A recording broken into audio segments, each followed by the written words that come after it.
Rencontre, il y a lobby, il y a Kagame et Tshisekedi, déjà l'Union européenne, ça c'est un communiqué. Je mets en garde, mon toit, on a perturbé la rencontre, on nous force d'avaler quelque chose. Voilà l'intimidation. L'Union européenne, vous décidez à la place du peuple congolais comment? Comment vous avez dans la nouvelle Union européenne, à l'Ati, le Cameroun, ambassadeur, Nabango, on a RDC, Jean-Marc, il a expliqué en gros, on a chargé la mobilisation et la sensibilisation. C'est lui qui explique tout ça à Kontima Kambwango. Rencontre, on les a pour intervenir. Au lendemain, il y a émission au Paul Kagame Saline, à le Marambébélé, jusqu'au même à dire qu'il se prépare au pire. Donc, oui, il y a sur le bébé. Pourquoi Kagame a bandé pour intimider Bissot aucune logique qu'on va s'affronter avec le M23? On se rend compte qu'il devient doux, tendre, tout solo là. Qu'est-ce qui se passe dans notre temps? En même temps, Télégué, c'est Lorenzo Mena qui appelle. Pourquoi pas il y a beau avion à Yéa? À Kena Kigali, il va solo li, vidéoconférence les alliés, Bouché TV, Wana, Oya, Zomona, Oyo, Pona Likambounini, Tobé Fissa Yenini, Azagamona, Mamale, qui, Tozan Bambeko. En fait, quand vous dites que Tozo c'est la bonne foi, non, Kagame est clair.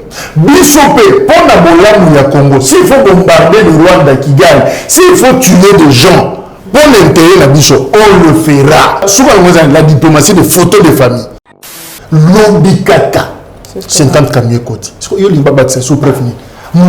Est-ce que 50 camions là? Et ça lui marche à dire les zones depuis Kotaki. Si vous avez 50, Namboka Nabino, Bokeko Solana na Luanda.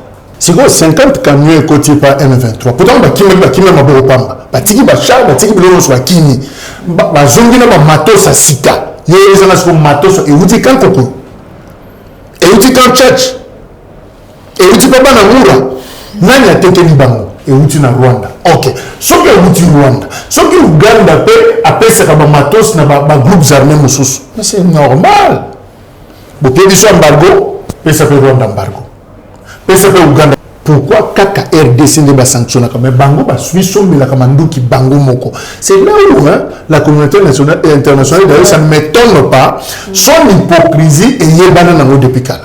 Tous les autres côtés de la communauté, c'est-à-dire, Bango va accompagner Congo vers sa balkanisation, va accompagner Congo vers son occupation, va accompagner Congo vers sa disparition, justement. Tant les États-Unis ont voté pour un embargo sur les armes et la RDC. Tous les gens ont un partenariat privilégié. Tous ces gens ont Mike Amir, bien qu'il y a longo ambassadeur, avant de tambola, tina bakapela, tambola te. Yo, aux options que Bunda. Bah, il y a non, yo so resomba mindoki, ya rola tsabsona, to ba mindoki ni yo sombi. Ça c'est l'espionnage international. Est-ce que fruit est augmenté? Liste de qui est augmenté. L'Ikambosola, les groupes armés. Il y a des outils à Kenya. L'Ikambosola, le dialogue consultatif, Kenya. L'Ikambo force régionale, Kenya. À Twitter, Mokoto. L'Ikambo, non, Tokuta, la mission, Nakagame, Angola. Franchement, nous sommes dans la recette propreté. C'est très dangereux. Kagame, c'est un danger pour la sous-région. Depuis Aïra Nabokontina, Kagame passe à la rôle de sa quartier. Ce qui a le moins. Bon, on a des sous-régions, tous les gens qui sont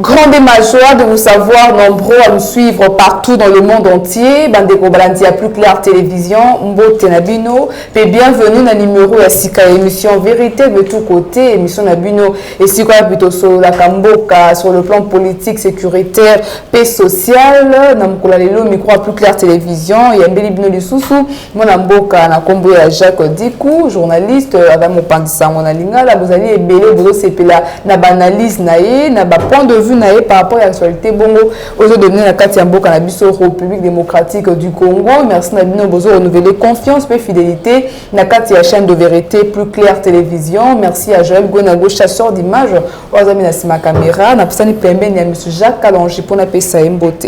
Bonjour Mboka. Bonjour maman. Judith, on joue également dans des cognos à travers le monde. Na plus clair télévision au bazula na biso sikaoyo tozali sur nesengo ya ko kutana encore une fois pour na ko solola. Merci beaucoup, M. Jacques Kalonji Dikou. Première question, sur la mini-mingi où est la situation sécuritaire en RD Congo.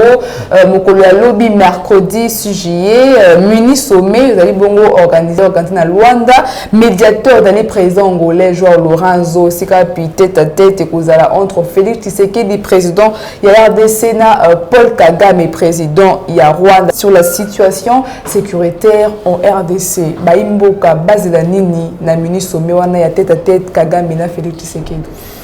D'abord, on a mis qui consulter quelques réactions. Il y a Batou, na Monique presque dans son ensemble. On peut faire évidemment un échantillon, on a mis qui consulter. Opinion nationale, Aza Penza favorable était la rencontre wana.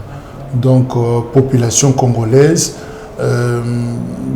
Notamment le mouvement citoyen au Bassali déclaration à Bango pour mettre en garde le président de la République na kozwali sous accord supplémentaire na Rwanda et puis kokinde na voyage wana bande comme sous lobby d'abord ekokitisa côté popularité à président mais sous lobby eko décourager la grande mobilisation aux Salema en interne pour un soutien des forces armées et qu'au ba effet pas très positif na ba homme na biso au basa sur terrain na front basa ko bunda donc et ko permettre en même temps na banguna na biso ba joie makoki ya ko refaire santé na bango en termes de puissance de feu ba joie ta ko s'organiser donc voilà parce que tu as dit qu'objectif il y a M23 et za Goma soukana yango balinga joie Goma en tout cas pour faire atténuer ba continue biso ba fukamisa bango baluka négociation et salema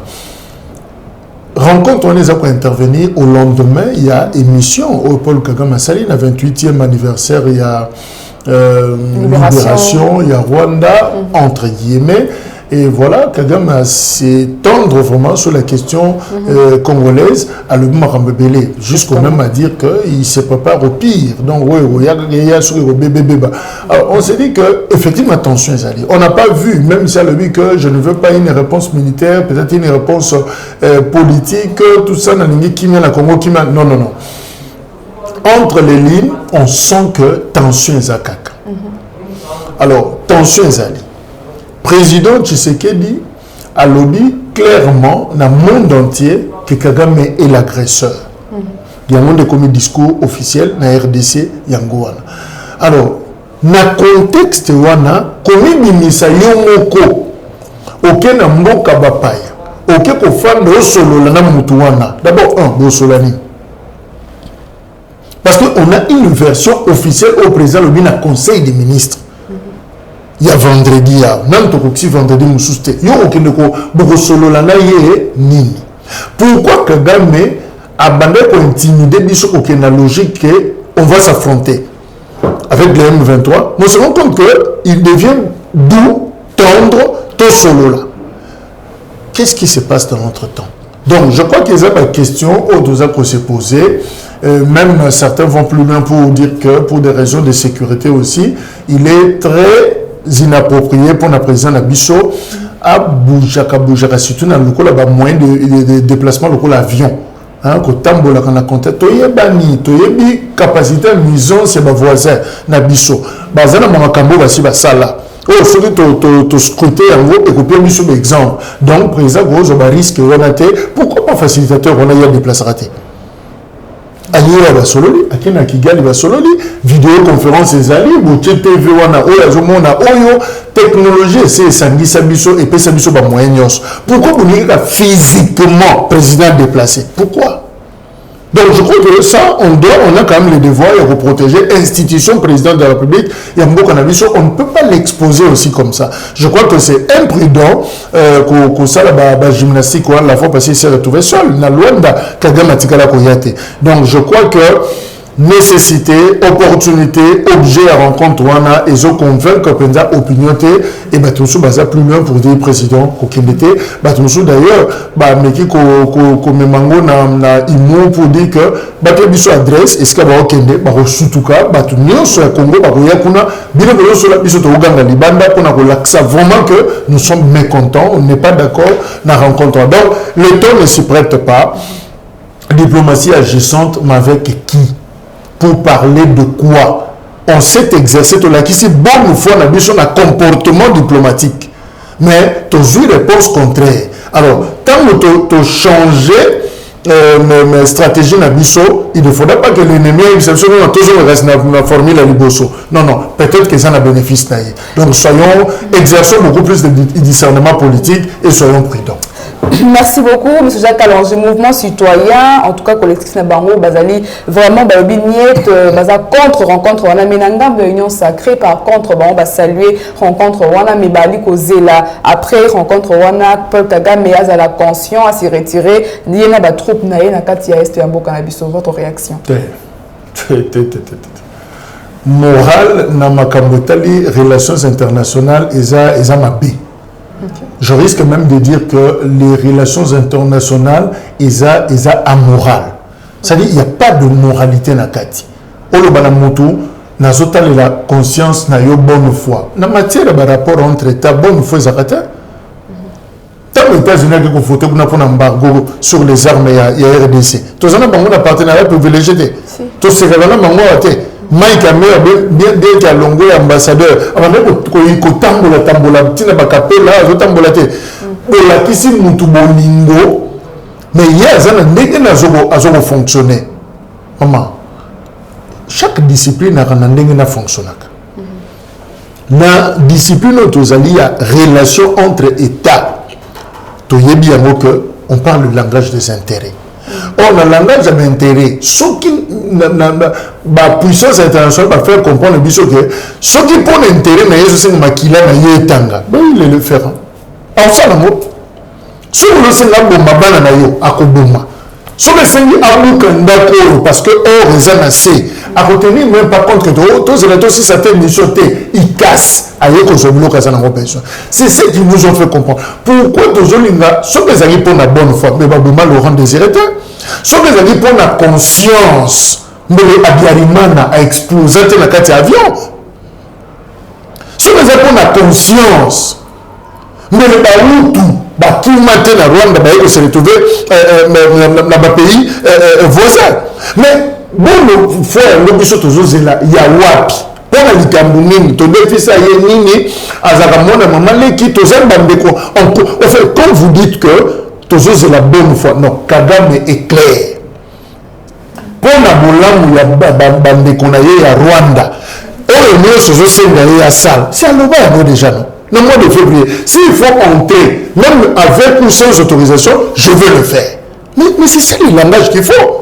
Bissopé, pour la Bolamu ya Congo, s'il faut bombarder le Rwanda qui gagne, s'il faut tuer des gens, pour l'intérêt la Bissop, on le fera. C'est un langage qui s'accepte dans la relation internationale parce que tu as l'unité de femmes la Bissop. Mais langage religieux, moral, dans la relation internationale, maman, on se trompe de cible, on se trompe de méthode, on se trompe d'approche, et ça erreur, et ça peut se retourner contre nous. Voilà pourquoi quand les autres nous regardent, ils se rendent compte que le bateau est vraiment naïf, ils comprennent absolument bien.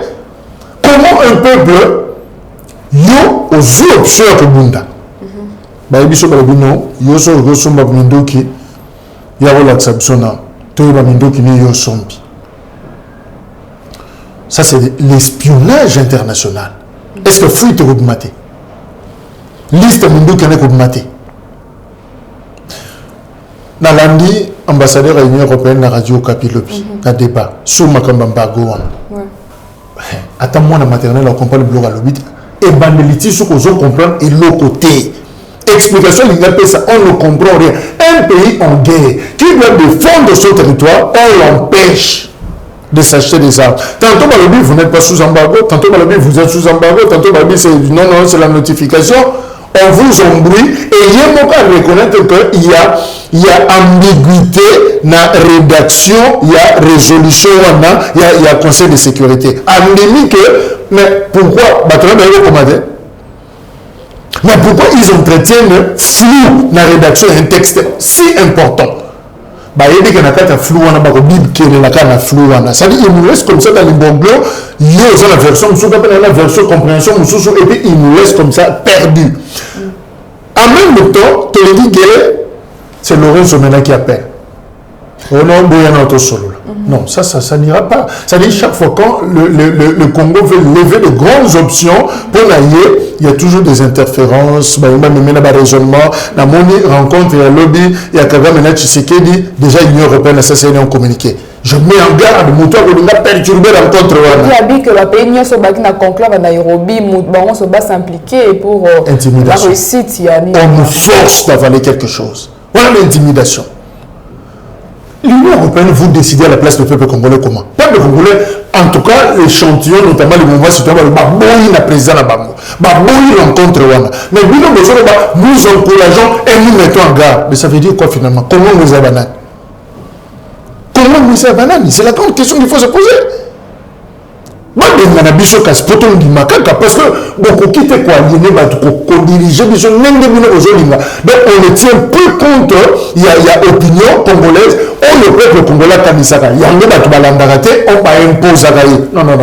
On ne peut pas être contre la vision de la bête, c'est un niveau ça, nous refusons catégoriquement. Nous refusons catégoriquement, M. Jacques Kalangidi, Koumeto, retenir Ninanambou, il président Jean Lorenzo, parce que dernièrement, leur FABC a capturé deux militaires rwandais, tout le monde qui présente Jean Lorenzo Aloba, qui toujours non libéré, tout le monde qui présente l'Union africaine. Mais enfin, qu'est-ce que le président angolais a lingué dans ce qui se passe, on laisse la RDC? D'abord, il y a le président avant Tshisekedi.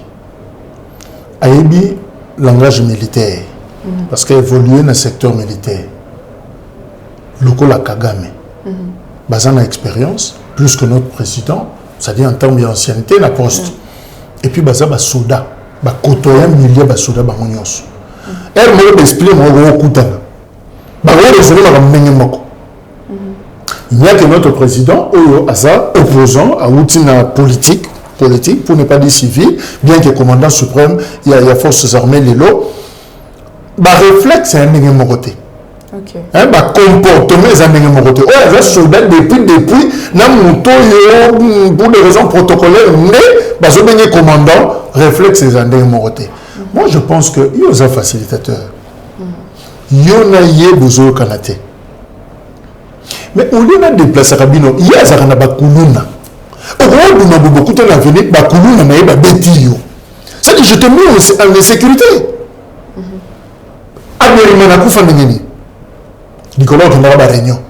Au réunion, vous êtes sur Kenya, sur place, je dois encore me documenter. Allez-vous de rejoindre Maréchal Mobutu, Mobutu va sauver, va conseiller. Le président au Kende. Pour le gars, c'est l'avion Mobutu. Tout Mobutu a insisté à Boyman Goga Batunaï, na Kende Kaka. Balobi, non. Honoré Mbanda, comment on a livre. Maintenant, Mobutu a inauguré ce qui pense, ce que l'on est na Abouzi, na Norubangi. Tant Mobutu a quelle place on a, ça dit, devient président l'agenda. Tant que kuna na yoko yoka information que Mobutu va voyager na yébézé na Nzela Moko. Papanzani. L'avion. Or, à Biarimana s'est déplacé pour avoir un problème en Boka. Ça veut dire à quel bunda à nous la solution. À son gâteau, moi, c'est là le bien à mon avion Zoya. Et comme il est Nicolas Ndako, donc avion atterri.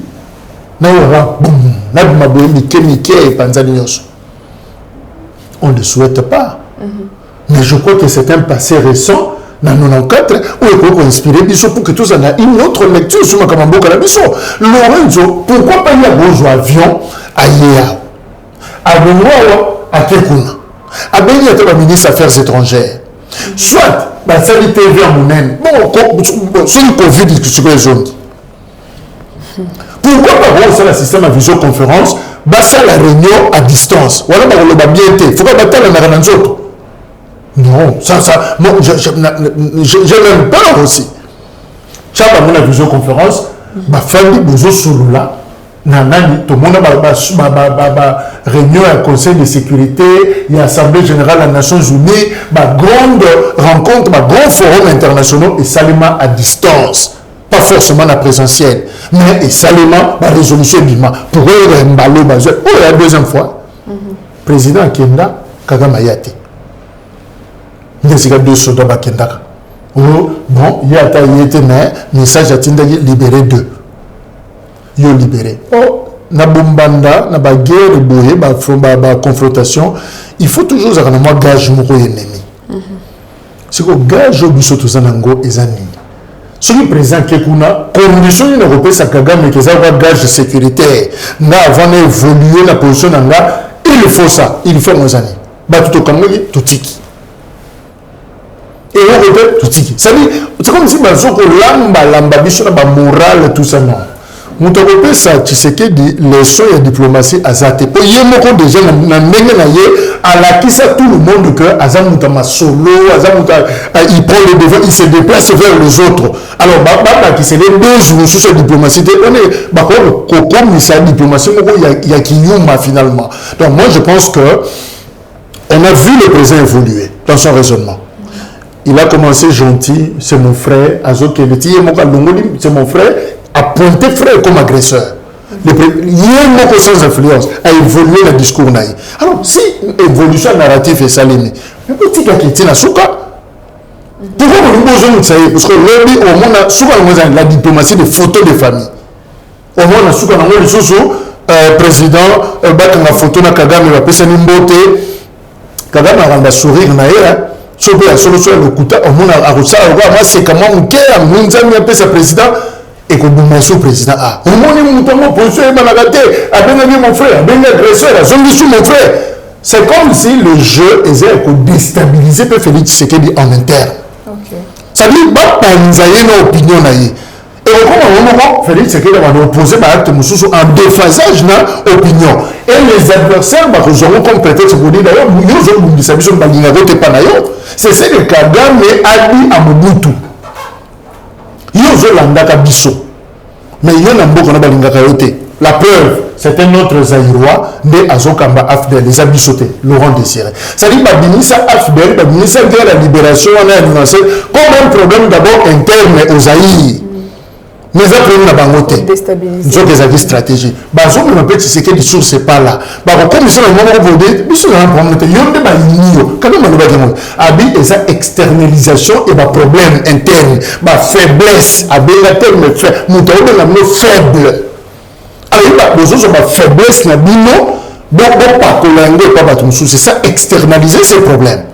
Ce que Moutamouda Luana a retiré la propos n'a été à Senga d'excuse de Nanayana Yamaito comme la photo. Pour na Congo Bamonana. Mais ici, le conseiller du président base la même lecture que Bissot. C'est ça le problème. Disons on n'a pas besoin d'être trop intelligent aussi. Beaucoup de régime a difficulté en pensant que vous êtes trop intelligent que les autres. Mais dans le raisonnement simple, ça. Ils ont reflété notre raisonnement dans la cité. Tu vas la cité tant que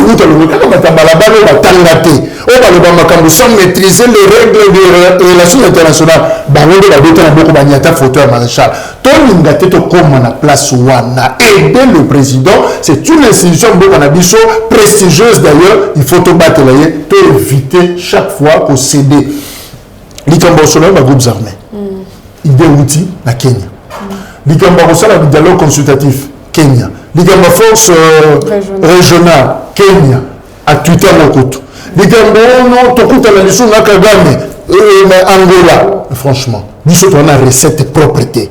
C'est très dangereux. C'est très dangereux, M. Jacques Kalonji a préparé tête à tête, mais Rwanda, M23, RDC, l'affrontement, ils ont dit Kaka, on a appris, selon mes informations, 50 camions militaires rwandais, au côté sous la frontière, dans la RDC, et puis embargo à l'arme, ils ont continué à éviter comment la RDC va faire face, il y a affrontement où il y a M23, parce que selon mes informations, le Rwanda a encore appuyé sous militaire, la M23 pour attaquer la RDC. moi je me bats mais M23 ou Rwanda a la possibilité on a la possibilité mais comment les RDC va faire face à cette situation à est 50 camions, information confirmée par la société civile à Nord Kivu. Ouais. Président de la société civile à lobby. Asa reflet et opinion. Si le président Kokutana a financé, a baissé matos, agresseur, 50 camions. Il y a un qui a dénoncé qui a mis mon endengeni. Il est en difficulté. Il est en insécurité, c'est comme ça. Au Tchaki Songi. Ce qu'on va te dire, il y a un non. Président Ayoka Mawana opinion. Batu bazana zel moko boy. Bazana dynamique moko za créé autour de l'institution na biso na FRDC pour accompagner en tout cas à sauter aux anango. Donc qui na ba acte tozo poser, toko désactiver, toko démobiliser, toko décourager. Nazo que la société civile à la main. Pour que masco la biloba loba. Batu moko ya FRDC o baloba ba liboso na mars sur février que Rwanda koti ba longo misala ba longo na défaillance ezali tout ça na zone opérationnelle ba déplacer bango biloko na komema biso na kobanga parce que ils ont ma preuve récente l'obikaka 50 camions koti est-ce que yo limba ba sous prévenu muto est-ce que 50 camions na et ça lui marche à des raisons depuis kotaki. Si vous avez 50 dans le Bino, na Luanda. C'est facile à dire. 50 côtés selon la société civile, vous besoin de ça. Nous avons un camion de bande zone la cima. Tu filmer tant que on ok, maintenant on peut siéger. Mais ceux qui arrogants sont un peu diplomatiques exactés. Et finalement rien ne va se passer. Tout ça toujours qui nous va basoba. Et puis deuxièmement, il y a un Kolobiamo. Batoazou va une notification préalable parce qu'on a donné aussi le temps à RDC à mettre de l'ordre en armée parce que ça va reçu Mandouki. Bako va retrouver même Mandouki on a Maboko rebelle. Il n'y a pas de problème, on accepte. Biteka te cannabis. Tout ça va conduire affairiste, ça on le sait. Si vous 50 camions côté par M23, pourtant qui même Maboko Pamba. Batiki Bachar, Batiki Bilo soit Kini. Bazongi na matos à Sika. Il y a des matos et vous dites quand Koko. Et où tu quand Tchèche et où tu peux pas Namura nani a teke Libango et où tu na Rwanda ok ce que où tu Rwanda ce que Uganda peut appeler ça comme matos na ba groupes armés mususu mais c'est normal bon puis ça embargo puis ça peut Rwanda embargo puis ça peut Uganda parce que ba arme na biso ba kanga ba soda musuna ba tenir Rwanda non alors c'est que le fruit tu va tenir il y a Rwanda et ça me rappelle pas ba groupes armés. Foot, il y a un matos, il y a Ouganda et qui n'a pas de groupes armés. C'est qu'il y a RDC, Pétombini, tout ça, il y a généraux du TKTK. Il n'y a pas de problème. Alors, si sanction, il y a le niveau conseil, depuis 2008, une sanction vieille, vétuste. Pourquoi Kaka RDC ne va sanctionner comme Bango, Suisse, mais la Kamandou qui Bango Moko. C'est là où la communauté nationale et internationale, d'ailleurs, ça ne m'étonne pas, son hypocrisie et Yébana Nango depuis Kala. Tout étudiant en droit ou en relations internationales sérieux a dit que on attend des relations internationales avec de grands professeurs. Le Kola Kitima, le Kola professeur de Bioya. Finalement, je n'ai pas compris que c'est du n'importe quoi. Et les pays voisins, pour contre décision à conseil à sécurité. Un citoyen le bête tout ça, Chine, c'est pas chinois parce que on a des vote. 10 balobi oui. Batebiso embargo, c'est-à-dire na format nango, ou la notification tout ça. 0 contre. C'est-à-dire que nous un pays qui est agressé. 5 abstentions. Mais ce qu'on a dit, l'argument d'abstention, on a Gabon, Ghana, Russie, Chine. On voit en réalité abstention, pardon, mais ils justement au point de vue contraire. Mais on se pose la question, pourquoi Gabon, pourquoi Russie, pourquoi Chine, pourquoi Colombie, par exemple les États-Unis d'Amérique, pour que nous sommes contre. Il y a le but pour les contre, mais l'argument, on sent que tu es contre. Il y a une hypocrisie. États-Unis, Azam Moutonabiso. Partenariat privilégié. mais a voté pour. France, les autres, avec un texte ambigu. Mais pourquoi? Donc c'est aussi simple, il y a Kolobaker, n'attendons rien de la communauté internationale. Tous les éléments côté de la communauté, c'est-à-dire, Bango, Bazo accompagner Congo vers sa balkanisation, Bazo accompagner Congo vers son occupation, Bazo accompagner Congo vers sa disparition, justement. Mais le monde esthétique, le monde propre, tout ça, vous allez vous retrouver que vous êtes nuls. Donc, je pense que s'il y avait sanctions à donner, on devait alerter tous les pays voisins. Mais pourquoi seulement nous? Depuis Sun City, depuis 2008. Pourquoi Kakabiso? Et puis, Biso sanctionne à Conseil de sécurité. Dans la modèle Union européenne, à l'Atli Cameroun, ambassadeur, Nabango, on a RDC, Jean-Marc, il a expliqué en gros, on est chargé à mobilisation et la sensibilisation. C'est lui qui explique tout ça à Kontima Kambango. C'est vrai, il est partenaire, et l'Union européenne partenaire, il y a Congo partenaire, il y a Nations Unies, ça on le sait. Mais Bintou Keïta, Moutou Monisco, il ne parle pas assez sur ces questions-là. Union, Nation, Conseil de sécurité, donc quelque part il y a un complot international, c'est connu depuis longtemps. Le monde l'a dit déjà en 60 qu'il y a un complot, il y a que balkaniser, il y a que Katamoka.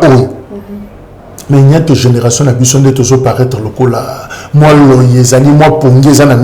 on ne comprend pas exactement ce qui se passe et c'est très dangereux. Moi, je pense que Makam Tozoloba, c'est pour réveiller quand même mémoire et bateau. Pour encercler, c'est la canelo comme Moko, je crois que ça doit être les Allemands. Le bien dans l'histoire, on a besoin de ça, mon continent Bango, Tozana Simanayo, Yosa Liboso. Ce qui a avancé, nous sommes tous amis. Tu avancer.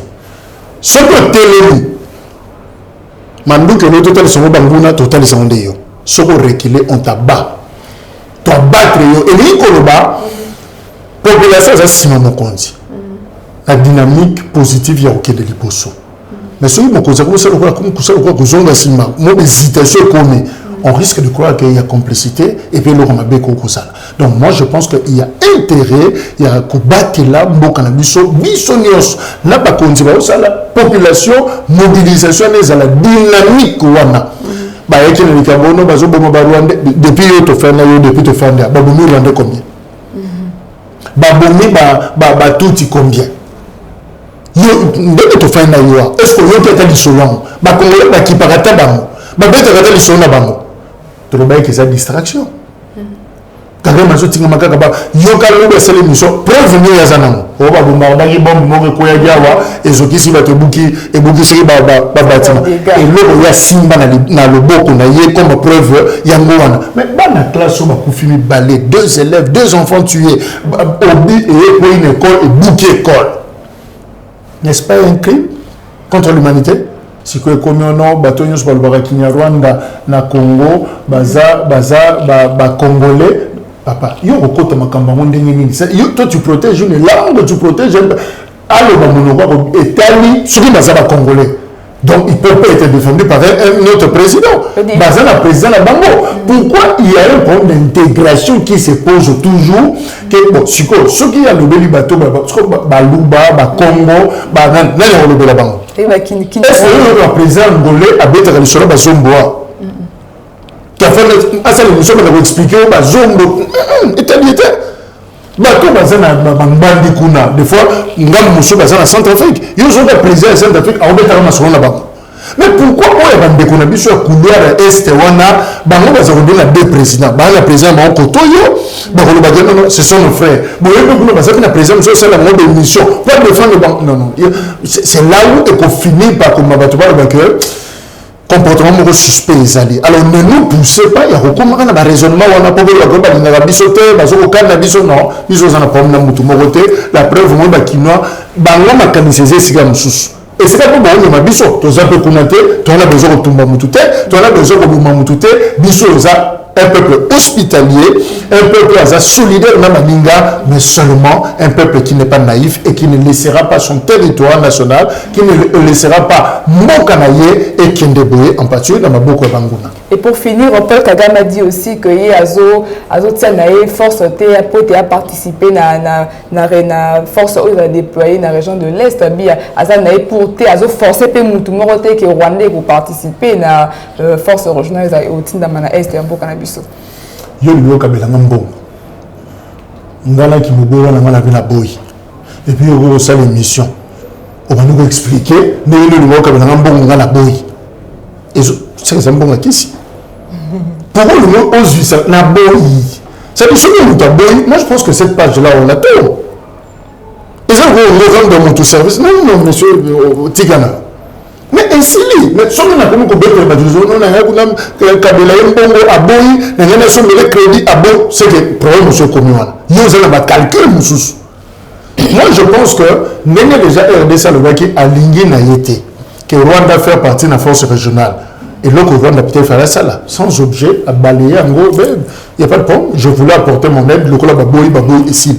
Mais le fait qu'il y a pas insister, au plus haut sommet à Moka, bon, revenir sur ce discours-là, sur ce problème-là, et je l'ai vous avez intérêt, et le qu'on est maintenant pour préoccuper Bino. Donc, je pense que, encore une fois, Tozoko, la Moussama, Loba, Yamokonzi, Félix Tshisekedi, Toboyi, Rwanda, Kota Makambouana, ni de près, ni de loin. Alors, et le côté, notamment le président de la République, dernière sortie médiatique, visiblement, la communication de tout le monde là, a choqué le leadership rwandais. Ça dit, on le dit, Makambo est dérangé par Bango, jusqu'au point que c'est lui-même a mis au point toute une émission. Et lui, Koloba, on continue à biso, azala pe regardant, azala pe prudent.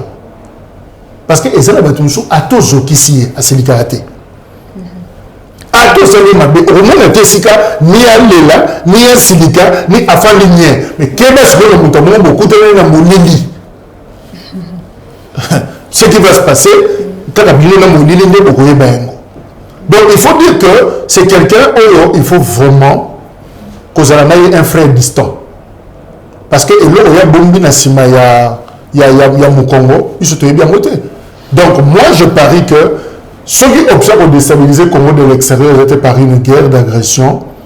Kagame peut jouer le jeu et qu'on déstabiliser Félix de l'intérieur comme ils ont fait avec le maréchal. Pression sur Talibanda, pression ou Nakati et puis pouf, régime est couillé. Donc Azala très prudent parce que Azo tenu maintenant un discours de nature il y a Kolobaki. Vous avez un problème, vous avez un problème, il y a mon problème. Mais il y a un problème à est, il y a un problème à armes, il y a un problème politique, lié à la politique. Bah, on peut pas ça, pas de problème. Ça là avec l'émission, Luka Baoutou, au bazar, bah Interam, bah FDL, Bella Bango, qui a mon micro, Baloba, au ressenti le mot que Bango a un problème qu'on les cabisso. Ils ont des problèmes. Ce qu'on peut régler là, ils ont des régler, mais ils ont la qui s'arrête de président, ça n'a pas de problème, ça n'a pas de problème, ils ont pas de problème. Intention les amis. Intention c'est que on a des aveux, c'est-à-dire peuple n'a pas balouqué là. Si on fait ça, c'est aussi un combat. C'est-à-dire qu'on a profiter à créer un problème dans le bateau, ça bango et puis le ring a fait son mission pandibino. Et puis c'est fini. Merci beaucoup, M. Jacques Alongi. Comme il y a une émission de tous côtés, et moi, on a Paul Kagame, il veut la paix entre les deux pays. RDC Zanakimia, Rwanda Zanakimia, comme un mot pour Nabaimbo Kawalanzio, na Ouetali bon situation sécuritaire, na Katambo Kamso RDC, rencontre, il y a Félix, on a Paul Kagame, Baimbo Kabaro retenir. Il veut la paix, c'est-à-dire Azouba, Hutu, Baintera, Monyoso, Bazawa, Obakima, amema bango azongisa bango tokobetele maboko alingi kimia soki ya bandika kosala ngo biso pe tokosala ya biso part. Donc moi je pense que c'est tout ce que nous pouvons dire. Règle ton problème, nous allons également régler le nôtre, et je crois que c'est à cela que sous le jeu comme la kimia. Mais je continue à dire Kagame c'est un danger pour la sous-région. Depuis Aïe, on a beaucoup continué. Répétez un mot parce qu'on a une émission passée. Depuis Aïe, parce que imaginez la ticket de moi, d'abord, un, tout ça, il n'a pas de Rwanda, tout le temps, on a Rwanda, tout ça, on a Bango, tout le monde a Bango, ça ne pose aucun problème. Mais depuis que la chute est Salema na Rwanda, c'est là où tout a été bouleversé. Et le problème, c'est que Congo est victime. Il y a un problème, nous sommes voisins, il y a un moto na kasi na ye. Et ça n'a pas de problème, déjà il y a un moto sous ma kasi. Donc, je pense que ce qui est clair, le chef d'État, il y a sous-région, va travailler pour harmoniser le climat na Rwanda. C'est-à-dire que la régime est sur place. Ce qui peut travailler beaucoup, au moins que ce qu'on déplace voisins, ça va toujours des problèmes. Makenele aussi dans le quartier, nous voulons que la bureau de sécurité, nous avons femme de Rwanda, nous avons bande de Kuluna, nous avons Mouibi, nous avons danger.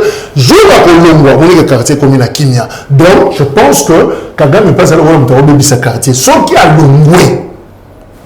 Bon, on a des sous-régions, Tozongi, Tozaki, Abiyarimana, Azoya, na Badolite, Bazokuta, ma photo d'ailleurs des allées, au monde, na Téné, na Maréchal, Bazotambola, Bazopasser tout par le. Tout ce que le monte, mon bout de mon frère, et très là de mélanger mon tout. Mais depuis 1994, le Yenge et Kota, c'est que c'est diagnostic est clair, c'est un homme. C'est un régime qui pose le problème. Et nous devons aussi la diplomatie congolaise. En fait, la politique extérieure est la politique interne. C'est-à-dire, tous à la peine la stratégie, nous sommes pour bis tous en Akimia, et c'est que peut topper sa qui n'est pas voisin. C'est-à-dire, tu imposer encore.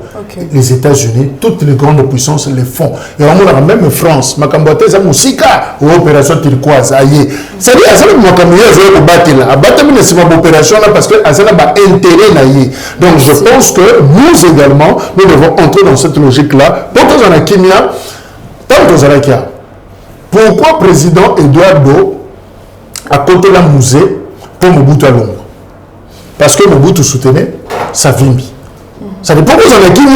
Il n'y a pas comme vieux le quartier, ce qui a loué. Savimbi a neutralisé, on a 2000-2001, Savimbi a Koufaki. Savimbi a neutralisé, il y a un régime angolais au sein de Kimia, jusqu'au point que guerre ici, là, qui a sali l'élection, tout ça, dans les Joao Aïko Zobokonzi. Il y a que le Congo qui ne comprend pas. Il y a des subi, mais nous sommes pour influencer la voisine de Bissau.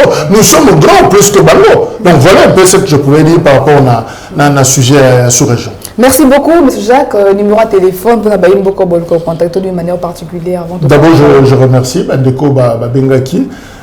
C'est le dernier numéro de Salaki. Peut-être qu'on a retenu Pena Combo. Il y avait vraiment des messages d'encouragement favorables à nous enrichir du sous Makamoto Koloba parce que tous on a un monopole, il y a savoir, nous connaissons pas tout. Nous connaissons en partie, alors tant que lobby et débat, ils ont continué à parler Bango. Merci pour la réaction. On a comme la Kibiso, plus 243 90 642 0091 plus 243 90 642 0091 topé 91. Voilà, numéro Nabusso. Nous sommes sur Twitter, Jacques Kalonji Dikou. Kalonji, Jacques, je crois que vous retrouver Musso facilement. Et puis voilà, dans le réseau social. Merci beaucoup, M. Jacques Kalonji, pour aller mon Dimakito et Mbon Namkoulaïo, une droit c'est émission vérité de tous côtés. Merci beaucoup pour la dose de patriotisme au besoin Kobakissa, la production de nos ça là, peut-être qu'on ressentit en côté, mais vous êtes au front également. Donc il y en a des farder ces différences, ces athées besoin bunda ndelemoko, bango besoin beta masasi ya ndenge na bango, yo besoin beta yo masasi na arme zanango na chemise. Donc je là que ça que tous bunda biso on ne laissera pas ce pays comme ça. Maintenant Domingue, M. Jacques Kalonji, maintenant on a Bino Bandeko Balanda pour Claire Télévision, vous avez qui est belé connecté sur la chaîne de Vérité, la chaîne qui vous informe en temps réel. Merci pour le numéro à Sika émission Vérité de tous côtés. Nabino Moulandi Bisso, Tolobé institution sécuritaire, rencontre tête à tête Félix Tshisekedi, président de la RDC, Paul Kagame, président rwandais, na Luanda, na intermédiaire, comme intermédiaire, président angolais Joao Lorenzo. Il y a un des sujets Nabisso Mkolomoalelo. Merci à la grande équipe technique qui nous accompagne pour vous informer en temps réel et surtout dans la vérité. Merci à Joël Gonago, chasseur d'images. Merci au Cornon Pima Fouikou pour la Yombe, M. Joël Kombe. Portez-vous bien. À la prochaine. Au revoir.